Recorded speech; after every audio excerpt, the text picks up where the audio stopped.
আমি আবরারুল হক আসিফ কওমি মাদ্রাসায় পড়াশোনা করি। আমি 9 বছর মুতাফাররিকা জামাত টু হেদায়া জামাত, অলওয়েজ প্রত্যেকটা এক্সামে ফার্স্ট ছিলাম, সেকেন্ড হই নাই, অলওয়েজ ফার্স্ট, অলওয়েজ আউয়াল। এবং আমি আমার কথা এটা অহংকারের জন্য বলছি না, যারা সমালোচক তারা না জানলে আজীবন সমালোচনা করেই তারা বেড়াবে, ঠিক কিনা?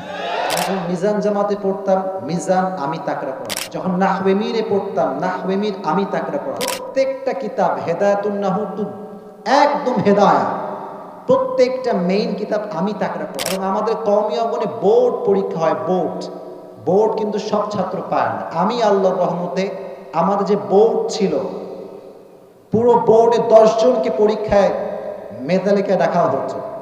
আমি আলহামদুলিল্লাহ সে 10 জনের ভিতরেও ছিলাম, আলহামদুলিল্লাহ। এভাবে পড়েছি ভাই। আমার লাইফের কথা আমি বলছি, যুবক ভাইরা তোমরা শোনো, আমি মাহফিলের জায়গার লোকই আমি না। আমার এখনো মনে আছে কাফিয়া যখন আমি পড়তাম, এটা ক্লাসের নাম, এটা কওমি মাদ্রাসার ভেতরে, আমি দীর্ঘ 45 দিন, কম না বেশি, 45 দিন কম না বেশি, এতটা পড়ার জোশ আমার ভেতরে ছিল। আমি মাদ্রাসা গেট থেকে বের হই নাই 45 দিন, 1.5 মাস একাধারে মাদ্রাসার যে 4 দেওয়াল আছে এখানে আমি ছিলাম।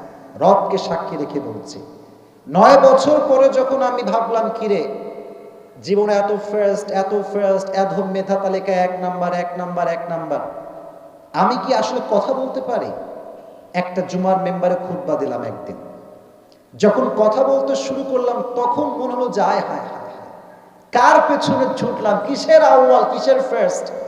জনগণ তো প্রথম দেখে না, জনগণ কে প্রথম তা দেখে না, জনগণ দেখে কথা বলার স্টাইল আর ধর্ম, ঠিক কিনা? সাধারণ জনগণ এসব বোঝে না। তো বুঝলাম যে যতই কিতাব মুতালা করি না কেন, আর যতই মেধালিকে 1 নাম্বার থাকি না কেন, জনগণ যদি আমার যোগ্যতা না বুঝতে পারে, কথার মূল্যায়ন না করতে পারে, সম্মান কোথাও টাকা পয়সা দিয়ে খুঁজে পাওয়া যাবে না। তখন থেকে ট্রাই করেছি কথা শেখার জন্য, আস্তে আস্তে আস্তে এই পর্যন্ত এসেছি। কালকে আমার মাহফিল ছিল আমার ওস্তাদের বাসাতে, বিশাল বড় মাহফিল, যুবক ভাইয়েরা এসেছে। তো ওস্তাদকে পাশে রেখে আমি জীবনের প্রথম আমার ছাত্র জীবনে কালকে কথা বলেছি, আর আজকে বললাম। আর বললাম এই জন্য, যদি আমি না বলি আমার জাতি ভাই, আমার কওমি মাদ্রাসার হুজুররা আমাকে ছাড় দেবে না, ঠিক কিনা প্রিয় ভাই? হিংসা করবেন না, মারামারি করবেন না, ভালোবাসা আছে যেখানে ইসলামের গণজোয়ার হবে সেখানে, ঠিক কিনা? আল্লাহ আমাদের ভালোবাসার তৌফিক দান করুক, সকলে পড়া আমিন। এবং যুবক যারা এসেছে প্রত্যেকটা যুবককে আল্লাহ তাআলা কবুল করে নিক, সকলে পড়া আমিন।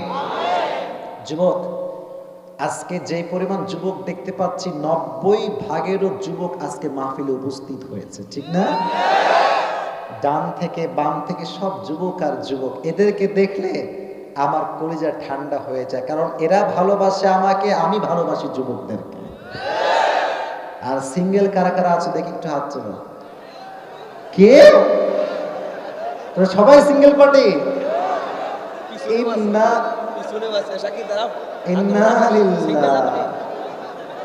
তোমাদের কারো বউ না হয়? নাউজুবিল্লাহ পড়ো, মজা করে বলছি।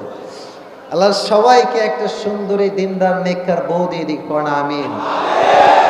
যারা আমিন কয় না একটাও বউ পাবে না এরা। মন খুলে সকলে পড়া আমিন। ভালো বউ চাইবা একজনের কাছে, আওয়াজ দিয়ে বলো তিনি কে? মানুষের কাছে চাও?